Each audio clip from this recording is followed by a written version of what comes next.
Sud Radio, parlons vrai chez Bourdin, 9h-10h, Jean-Jacques Bourdin. Il y a la crise de l'immobilier réelle, tout le monde le dit, tout le monde le constate, elle est réelle. Que faire ? Comment faire pour que cette crise ne se transforme pas en bombe sociale ? Bombe sociale, le mot est prononcé par David Lisnard, le président de l'Association des maires de France. Bombe sociale à la fois dans l'accession à la propriété qui devient de plus en plus difficile pour les jeunes ménages ou moins jeunes d'ailleurs. Acheter devient de plus en plus difficile, et puis pour se loger, tout simplement, la location, tout simplement pour avoir un toit. Jean-Baptiste Ayrault, porte-parole de l'association Droit au logement, est avec nous. Bonjour. Bonjour. Merci d'être avec nous. Et François Jolivet, député Horizon de l'Indre, rapporteur spécial au logement. Bonjour. Bonjour Jacques Bourdin. Alors vous n'allez pas être d'accord, mais les solutions pour faire face à cette crise. Alors, pour faire face à cette crise, vous allez être d'accord avec moi, Jean-Baptiste Ayrault, il faut construire des logements. Bien sûr, proposer des logements. Bien sûr, il faut produire du logement. Mais le problème, c'est qu'une politique du logement, c'est un, comment dirais-je, c'est un cargo, c'est un bateau. C'est long. Beaucoup de temps à se mettre en route. Évidemment. Et c'est long, c'est plusieurs années.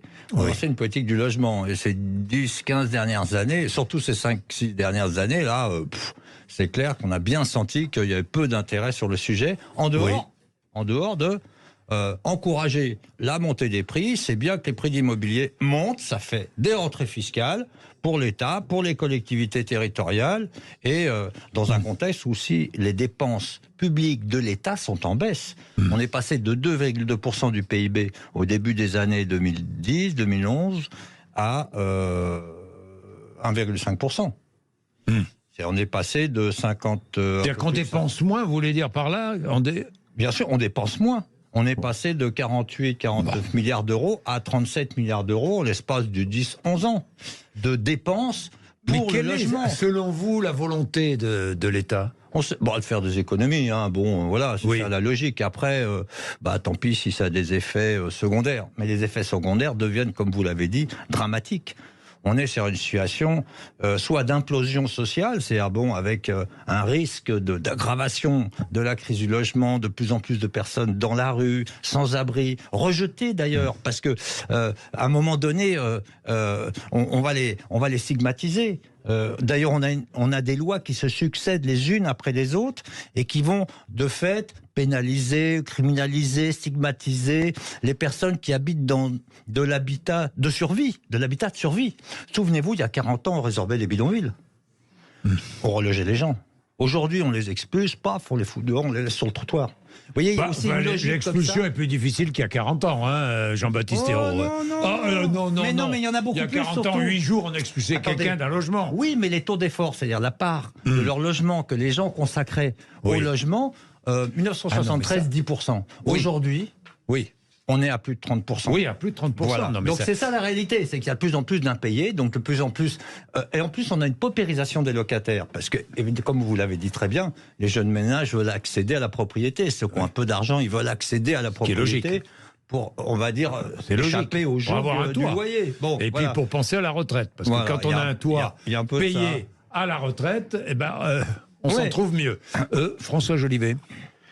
Cette crise. Alors, je serais d'accord avec monsieur.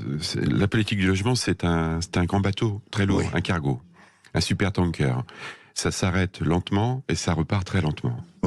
On s'aperçoit aujourd'hui qu'il est en train de s'arrêter. Il s'arrête parce qu'en fait, on a un double effet qui se coule, si j'ose dire. On a des taux d'emprunt qui sont très élevés. J'espère que le Haut Conseil de la stabilité monétaire cet après-midi va modifier un peu ses règles à 35%. Ah non, d'après ce que m'a dit le ministre Vergret, j'ai entendu. Vous avez entendu le ministre Vergret, il dit non, on va pas toucher 35%. Ça s'applique même pour les investisseurs. Vous savez, je connais quelqu'un qui a 5 millions d'euros de capital à l'IFI, il n'a pas pu emprunter 300 000 euros parce qu'il dépassait les 35% avec le remboursement de son propre prêt. Donc, faut arrêter les bêtises, si j'ose dire. Et puis ensuite, mais les banques, vous n'allez pas forcer les banques. Les banques, les gens iront emprunter à l'étranger. Nous sommes le seul pays européen comme ça. Ah bon? Donc, ailleurs en Europe, on emprunte les taux moins cher. Les taux ont remonté légèrement, les autres sont à taux variable, mais quelqu'un qui a 10 millions d'euros de capital ou 5 millions, pour mon exemple, il arrive à emprunter 300 000 euros. Sauf que les banques aujourd'hui en France ne pratiquent plus les hypothèques sur les biens. Ah bon? Je referme la parenthèse, y compris pour les accédants. Donc ça, c'était le premier effet qui se coule. Et puis après, le deuxième effet qui se cause, c'est la fin du Pinel. Et d'ailleurs, je pense que c'est bien que ça se termine. Parce qu'en fait, comme le dit un peu monsieur, même si j'ai trouvé que quelques propos étaient caricaturaux, la production du logement, en fait, aujourd'hui, du logement privé, finance en fait la production du logement HLM dans les opérations complexes. Je vais vous donner un exemple. Lorsqu'on construit un immeuble qui revient à 4 000 € le mètre carré de surface de plancher, oui, et qu'un président d'intercommunalité ou un maire d'une grande ville dit vous devrez vendre à l'organisme HLM le bien 2500, parce que ce sont les conditions d'équilibre, eh bien le promoteur, il se récupère sur les acheteurs. Oui, bien sûr. Et donc, ce qui coûte 4 000 est vendu 2005 à l'organisme HLM, vente à perte, autorisée. Et par ailleurs, c'est vendu 6 000 à l'accédant à la propriété. Oui. Comme il n'y a plus d'accession à la propriété... Il n'y a plus aussi de construction de logement social. Je comprends. Dans les opérations complexes. Il y a moins de 15% de construction de logements qui soient sociaux ou pas sociaux. Et donc, on parie, j'entendais le ministre, enfin, on m'a dit que le ministre avait dit qu'il comptait sur 90 000, 95 000. D'ailleurs, je l'ai trouvé très optimiste et plein d'énergie, et c'est bien, comme cela. Mais le secteur HLM que je connais bien parie plutôt sur 82 000, 83 000. Mais là, aujourd'hui, on construit moins de logements sociaux. Bien sûr. Donc bien sûr. Et j'ajouterais encore plus. Vous avez vu qu'il y a eu beaucoup de débats sur la taxe foncière. La première dépense d'un organisme HLM, c'est la taxe foncière. Ouais. À Paris, elle a augmenté de 63%. Ouais. C'est sa première dépense à l'organisme HLM. Et l'organisme HLM, aujourd'hui, il a besoin de faire plein de choses en même temps. On lui dit de décarboner son parc, et c'est bien que ce soit comme ça. Puis on lui dit, il va plus falloir, comme il n'y a plus de production de logements privés suffisante, il va falloir que tu achètes à 4 000 et puis à 2005. Oui. Et il va falloir qu'il fasse des choix. Oui, et c'est là où on a besoin d'accompagner. Et après, quand vous dites sur les sans-abri, quand vous dites, c'est normal. Mais quand vous dites par ailleurs après que on a un mal logement en France, oui, sans doute y a-t-il un mal logement en France, mais je pense que ça se résorbe un peu. On peut pas dire on ne peut pas dire que le logement est un échec colossal et que la puissance publique s'en est retirée. Le budget de l'ANA était à 2 milliards, il est passé à 3, il va passer à 5. Le budget de l'hébergement était à 1, il est passé à 3,5. Les aides au logement recalculées par trimestre. Aujourd'hui, c'est vrai et on met de côté l'erreur politique des 5 €, mais aujourd'hui colle à la situation des locataires. Et en fait, le taux d'effort, Jean-Jacques Bourdin, qui est de 35%, en fait, la vraie difficulté, c'est qu'on a de plus en plus de gens qui sont en situation monoparentale, où il y a un seul salaire à la maison, et pour chauffer son logement de 50 mètres carrés, qu'on soit seul ou deux, c'est le même prix. Et en fait, c'est ça, aujourd'hui. Nous n'avons pas su tirer les conséquences de la monoparentalité. La monoparentalité est la première demande de logement. C'est le divorce qui génère la première demande, la séparation. Et en fait, la France s'est bâtie avec des couples où les deux travaillaient, et maintenant, il n'y a plus qu'un seul salaire. Et en fait, on n'a pas su anticiper ces choses. Mais il y a beaucoup parce que le logement, c'est vrai que quand on parle logement, il faut englober tout ce qui concerne le logement. Bien sûr. À la fois les taxes foncières, taxe d'habitation, il n'y en a plus. Mais effectivement, le dommage chauffage, d'ailleurs, parce que la taxe d'habitation, ça durcit. Ça rend les collectivités territoriales plus, on va dire, plus âpres à aller rechercher justement de la taxe foncière, ou en tout cas à dire, moi je veux plutôt des ménages à revenus moyens plutôt que des logements sociaux. C'est ça la réalité. Parce que qui a demandé le retrait de la taxe d'habitation? Personne. J'ai jamais eu de manif pour demander qu'on retire la taxe d'habitation. Ça existe depuis des dizaines et des dizaines d'années. Attendez, moi là où je m'inscris en faux avec ce que vous dites, c'est que la crise du logement s'aggrave, monsieur. Alors, ça vous voulez pas le regarder, mais monsieur, elle s'aggrave. Il y a toujours plus de. Je termine. Il y a toujours plus de sans-abri. Il y a toujours plus de demandeurs de logements sociaux. On a 1,6 million de demandeurs de logements sociaux, c'est-à-dire des gens qui ne sont pas en logement social. On a une augmentation du nombre d'expulsions locatives d'année en année. Enfin, je veux dire, c'est une réalité. Le nombre de jugements, le nombre d'expulsions forcées, etc. augmente. On a des loyers aussi, des taux d'effort qui sont en hausse constante.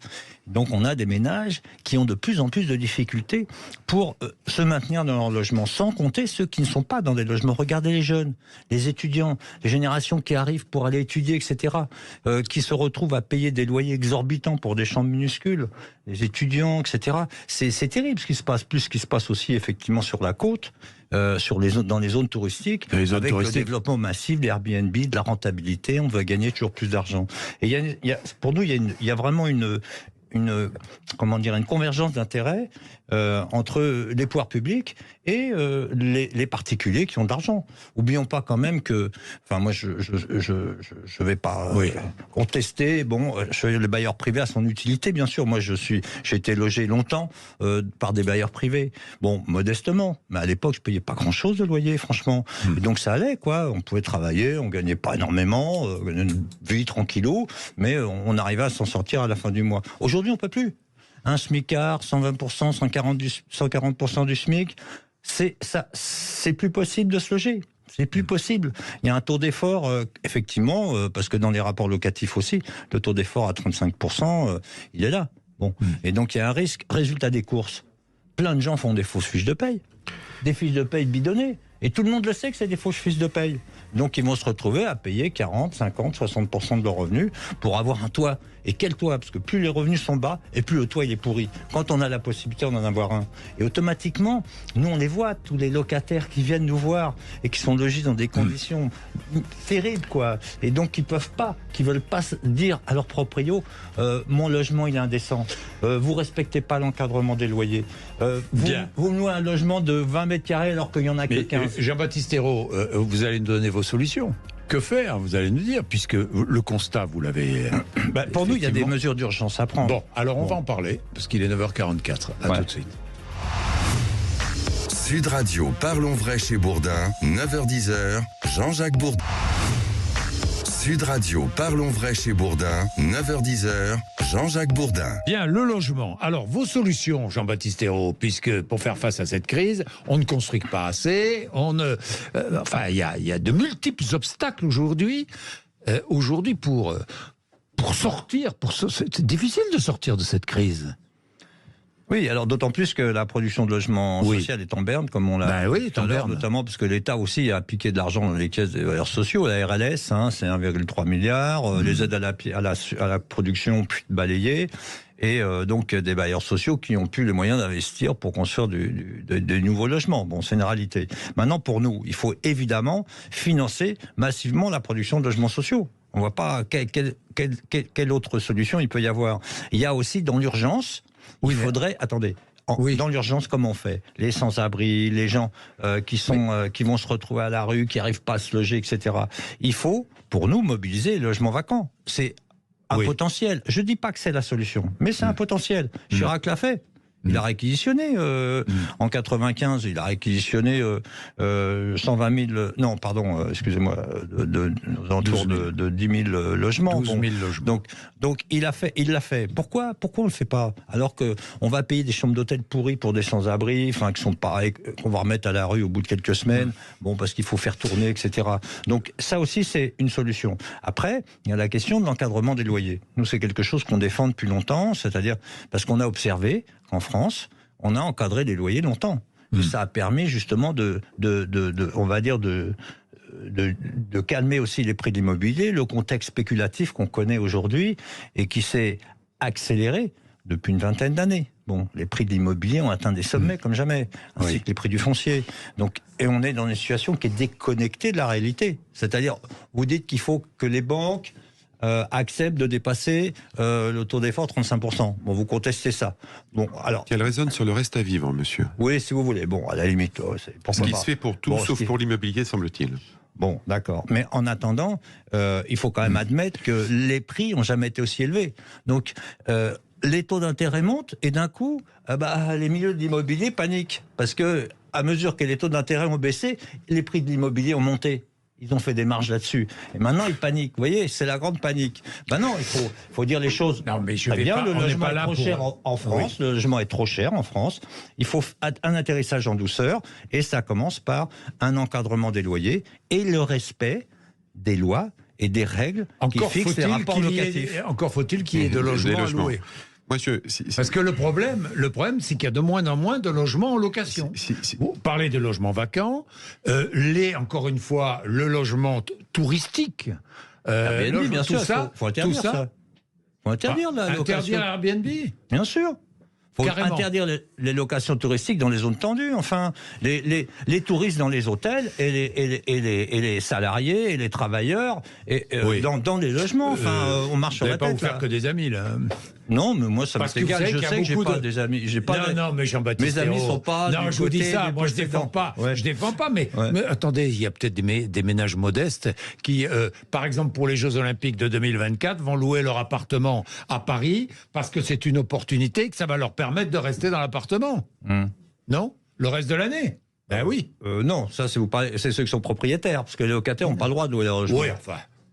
Non, mais bon. Il n'y aura pas de sous-location pendant les Jeux Olympiques ? Non, mais ça, c'est une autre. Mais là, c'est en principe illégal. Donc, si vous voulez. Non, mais d'accord. Oui, bon, voilà. Le bailleur peut se retourner contre son locataire. Oui, tout le monde va le faire. Si le locataire le demande, il peut. Si le bailleur est d'accord. Si le bailleur est d'accord. Voilà, parce que là, c'est pas certain. Il va dire, moi, c'est mon logement. Mais le propriétaire qui peine à rembourser son prêt, il va évidemment louer. Vous le savez bien, il va évidemment louer son logement pendant 2 mois. Oui, les accès dans la propriété, bien sûr. Mais là, on a un problème de ce côté-là, parce qu'ils sont lancés. Donc, vous ne pouvez pas interdire non plus toutes les locations touristiques. Écoutez, pour nous, quand il y a une situation, une crise du logement, il faut dire, on priorise le logement stable, durable et accessible aux ménages. Le logement à l'année. Le logement à l'année. Pour nous, c'est une priorité. Les touristes, après, ils trouveront à se loger dans les hôtels, les campings et tout ce qu'on voudra. C'est là où on trouve aujourd'hui ceux qui travaillent justement pour le Ça, c'est vrai. tourisme. On en trouve certains qui ne peuvent pas se loger, qui sont au camping. François Jolivet. Oui, alors, moi, je nie pas la crise du logement, cher monsieur. Je dis simplement que la crise de Châteauroux n'est sans doute pas la crise de Nevers et la crise de Paris. Et que je pense qu'on est tous les trois d'accord. On peut avoir une crise nationale. On n'a pas de crise nationale, nous n'avons que des crises territoriales de l'habitat et sans doute partout des crises du parcours résidentiel de l'habitant. Alors que fait-on ? Déjà, à mon avis, dans un premier temps, il faut faire en sorte que la production de logements avec les promoteurs ne s'écrase pas. Parce que c'est un gros bateau. Et s'il s'écrase, comme 50% de la production du logement social est liée à ces opérations-là, il va falloir demander aux bailleurs de le faire. Et les bailleurs en direct, ça va leur coûter beaucoup plus cher. Ou à l'État ? Ou à l'État. L'État peut aller investir. Mais l'État, aujourd'hui, il investit dans le stock. Et je pense que l'enjeu de la décarbonation, c'est ça, dans le stock. Et aujourd'hui, la production neuve s'effondre. Donc il faut faire en sorte que nous trouvions les voies et moyens, sans doute avec les territoires, pour pouvoir produire du logement social. Parce que aujourd'hui, dans les territoires, le logement social, finalement, était financé par l'accédant à la propriété. Et l'accédant à la propriété, il ne peut plus accéder. Autre remarque, quand même, c'est bien beau de construire de logement social, mais pardon, il y a des communes qui ne veulent pas. Voilà. Alors, bien entendu, il y a des communes qui ne veulent pas. Il y a une loi, mais les communes paient des amendes. Vous savez, quand vous regardez la production de logements, que ce soit social ou pas social, Jean-Jacques Bourdin... Et les habitants aussi ne veulent pas. Attendez, il y a les habitants qui ne veulent pas. C'est un petit patrimoine, bien sûr. Mais il y a un côté comme ça. Vous savez, nous sommes les champions de l'artificialisation en France. Pourquoi ? Parce que tout le monde veut sa maison individuelle. Et même là où les documents d'urbanisme disent qu'on peut monter à 4 ou 5 étages pour produire du logement en masse, eh bien, les maires, et je peux les comprendre, j'étais maire, ils ont du mal à expliquer à leurs habitants qu'il va y avoir 5 étages à côté du pavillon individuel. Et les permis de construire s'attaquent en permanence. C'est mal accepté. En permanence. Donc, et je ne dis pas toutes les normes environnementales qui se greffent là-dessus. Alors, là aussi, Jean-Baptiste Ayrault, ça freine. Bien sûr. Mais surtout qu'on se rend compte aujourd'hui qu'on vit dans des fournaises, des logements fournaises. Bon, on a construit des logements fournaises. Oui. Les logements frigos, ça, on le sait depuis longtemps. Ce sont souvent les mêmes. Oui, souvent. Fournaises et frigos. Mais pas que, parce que quand c'est mono-exposition, c'est-à-dire d'un seul côté, plein sud, on étouffe, quoi. Non, ce que j'aurais juste à dire un petit point, c'est que nous... On pense qu'il faut que l'État abonde sur la production et finance la production de logement social. Et là, vous êtes au budget, donc là, votre finance va arriver. Faites un effort, monsieur Jolivet. Et puis, il y a un autre point. Vous savez, le plus gros effort, c'est de ne pas augmenter la taxe foncière. Ouais, bon, si vous pour voulez. Que les organismes HLM ne mettent pas ça comme une première dépense. Ouais, bon, à la limite. Mais et augmenter aussi les APL ou de faire des économies sur les APL, comme ça a été fait depuis 2017. Mais c'est terminé, mais là, vous parlez de l'histoire. Non, je ne parle pas de l'histoire, elle s'applique toujours. C'est-à-dire les 5% qui ont été retirés. Non, c'est 5 euros. Les 5 euros, pardon, qui ont été retirés. Oui, non, mais bon, il y a aussi. C'était en 2017. Non, il y a aussi. Et c'est une erreur, mais je la reconnais. Attendez, s'il vous plaît, il n'y a pas eu que ça. Il y a eu aussi le gel systématique, il y a eu plein de mesures d'économie sur les APL. L'État a réussi à dépenser moins aujourd'hui en matière d'APL qu'il y a 7 ans. Si la crise revient, il dépensera plus. Mais bon, on verra. Alors, c'est pas les APL, dernier point. Pour nous, la solution, je le dis à ceux qui nous écoutent, la solution, c'est de se mobiliser et de descendre dans la rue pour exiger une politique du logement qui permette de loger tout le monde. Nous, on y va samedi prochain à 15h, place du Châtelet. On manifeste pour le droit au logement, pour la baisse des loyers et pour la baisse des charges aussi pour les ménages modestes dans les logements sociaux. Mais après, qui les paye, les charges? Les locataires, ils ont beaucoup de mal. Qui les paye, les charges, après? C'est l'État? Écoutez, après, c'est cette question des services publics, c'est la question des services publics, la production de l'énergie. La production de l'énergie, etc., etc. Bon, non, moi on a quand même, on a beaucoup aidé le secteur privé de distribution de l'énergie ces dernières années. Bon, je pense pas que ça aurait pas dû être la priorité. Bon, voilà. Enfin, bon, messieurs. Il est 9h56, je suis obligé de vous interrompre. À toi, c'est un droit. Mais ça devrait être. Mais malheureusement, mais ça, je suis assez d'accord avec vous. On régresse sur ce champ-là. Bon, mais il ne faut pas caricaturer non plus. Essayons dans tous les cas, tous ensemble, de trouver des solutions pour le logement, parce que c'est la préoccupation de beaucoup. Voilà. Et de beaucoup, ceux qui n'ont pas de logement, et ceux qui ont des logements et qui n'arrivent plus à boucler les fins de mois et à payer les loyers. Et ceux qui n'arrivent pas à trouver, effectivement, de logement, oui. Ouais. Il est 9h56. Merci de nous avoir accompagnés ce matin. Vous êtes sur Sud Radio. Nous allons nous retrouver demain, évidemment, toujours avec le même plaisir. Dans un instant, après les informations, eh bien, nos amis vont, Valérie Expert et Gilles Gansman, recevoir Caroline Fourès, qui est journaliste et directrice de la rédaction de l'hebdomadaire Franc-Tireur. Il est 9h57.